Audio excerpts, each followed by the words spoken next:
In fact, I can't wait to see it. It has to be an unbelievably great speech.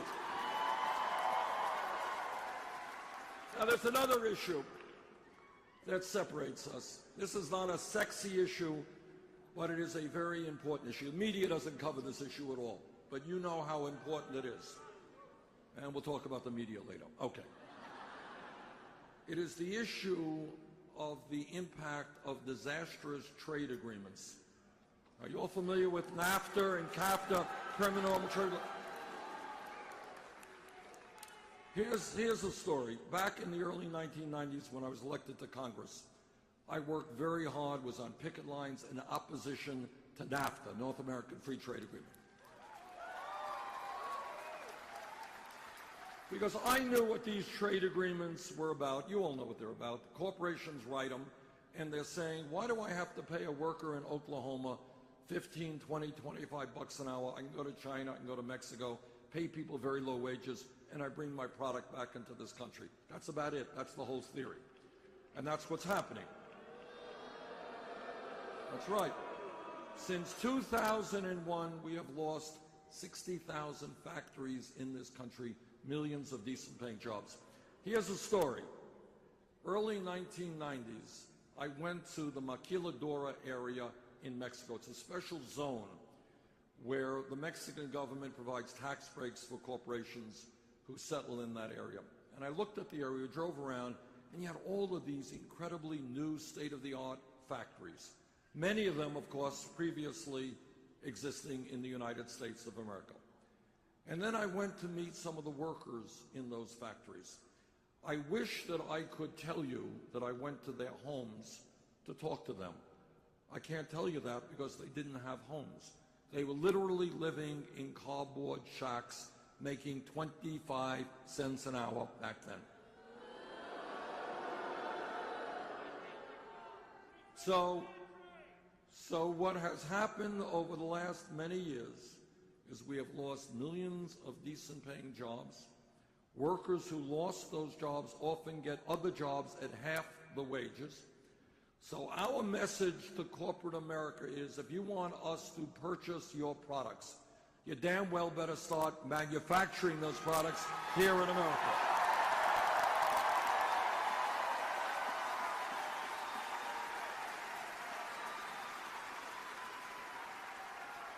I led the opposition to NAFTA, helped lead the opposition to NAFTA, helped lead the opposition to PN, permanent normal trade relations with China. Secretary Clinton supported both of those agreements. Everybody knows that foreign policy impacts every single one of us. The most important foreign policy decision made in the modern history of this country, the last 30 years, has been the war in Iraq. When you are in Congress, you listen very carefully to what people are saying, because you know that the vote you cast, the decision you make, could well result in some young men and women in your state not coming home alive. I listened very carefully to what President Bush and Vice President Cheney, I listened to what they had to say. I didn't believe what they had to say.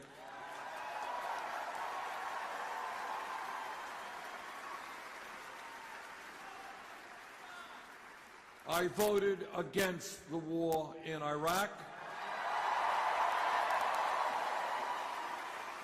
And if you go to my website, BernieSanders.com, what you will find, read the speech that I gave before the war in terms of what I feared would happen in terms of destabilization and chaos in their area, much of which, in fact, did happen.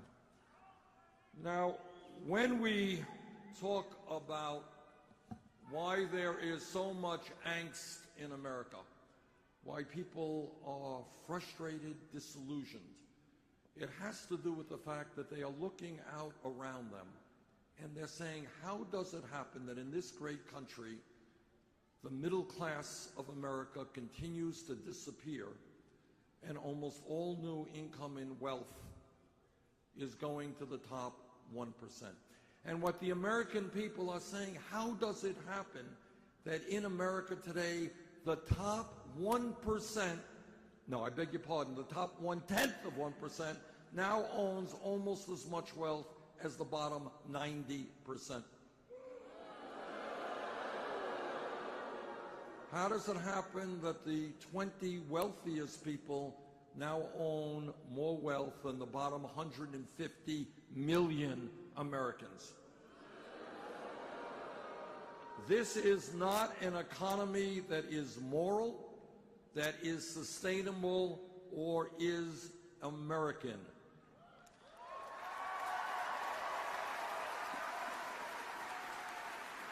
Are you ready for a radical idea? All right, together we are going to create an economy that works for working families and the middle class, not just the people on top.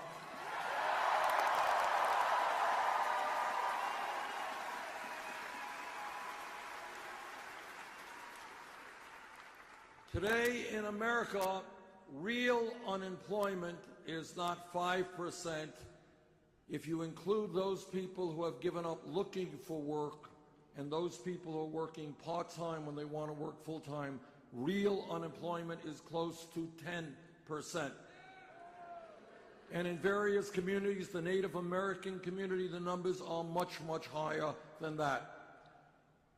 When you look at youth unemployment, you are looking for kids who graduated high school today. If those kids are white, between 17 and 20, 33% real unemployment. Latino, 36%. African American, 51%. And if anybody here thinks that that very high rate of youth unemployment is not directly connected to another American tragedy, and that tragedy is we have 2.2 million people in jail. We spend $80 billion a year locking up fellow Americans. So here is radical idea number 2. You ready? We are going to invest for our young people in education and jobs.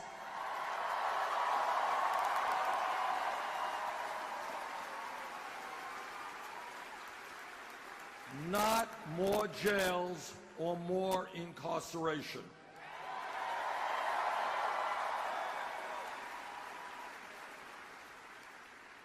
And when we talk about jobs, it seems to me that when real unemployment for working people is close to 10%, when youth unemployment is off the charts, we need a massive federal jobs program to put our people back to work.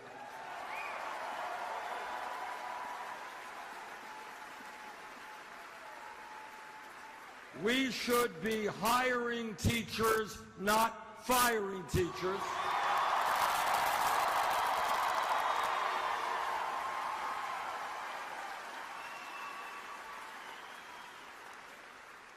A few days ago, I was in Flint, Michigan, and I'm not even going to relate to you what I heard because it is so very disturbing.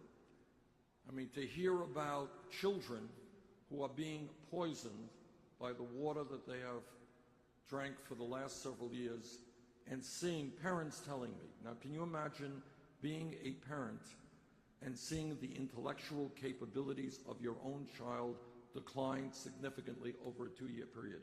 It is hard to believe. It is unspeakable, unspeakable. And it is not only their water system, it's their educational system, it's their healthcare system. And as I listened to what the people said, I was thinking, am I in the United States of America in the year 2016?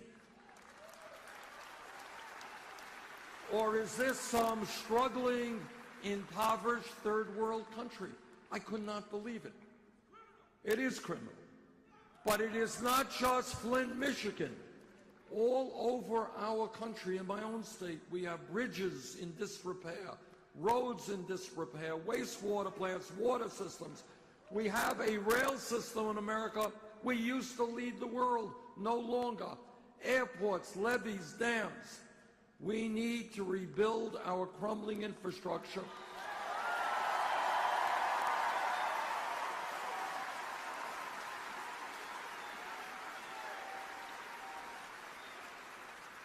And when we do that, with $1 trillion investment, we can create 13 million decent-paying jobs.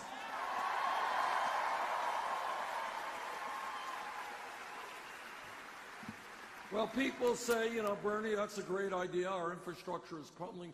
How are you going to pay for it? I will tell you how we pay for it. Right now, you have a crooked tax system in America. You have major multi-billion-dollar corporations making billions of dollars in a given year in profit. And you know what they do with their profits? They put their money into the Cayman Islands, Bermuda, and other tax havens. And in a given year, they don't pay a nickel in taxes, not a nickel. Well, what we're going to do is end that loophole, which is costing us about $100 billion a year.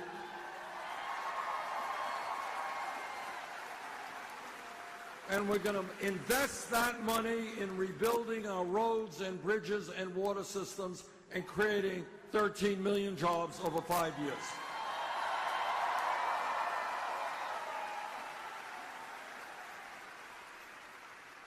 Now, all over this country, you're seeing Republican candidates running all over the place, and they talk about family values. You ever hear Republicans talk about family values?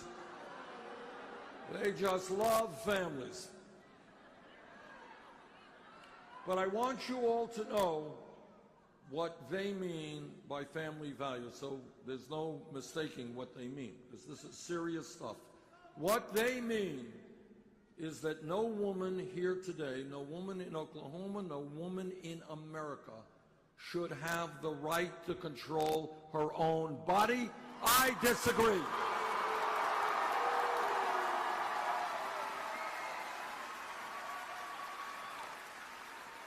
What they mean is that the federal government should defund Planned Parenthood. I believe we should expand funding.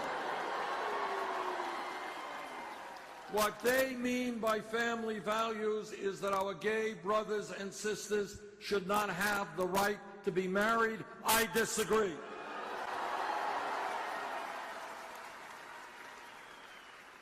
But when I talk about family values, and Jane and I have been married for 27 years. We got 4 kids.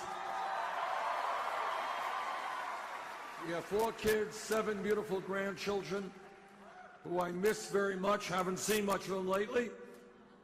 But when we talk about family values, we talk about ending the international embarrassment of the United States being the only major country on earth not to guarantee paid family and medical leave.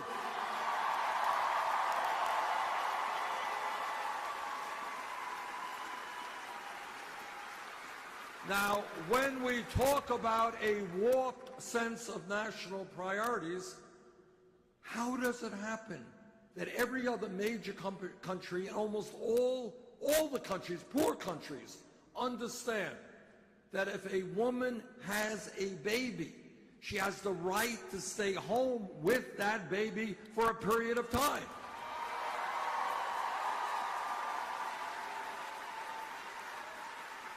Right now in Oklahoma or Vermont or any place else in this country, woman has a baby today, she's working class, she's low income, she will be forced to go back to work a week or 2 weeks after giving birth because she needs to bring in the income to take care of her family. That is not a family value. That's the opposite of a family value.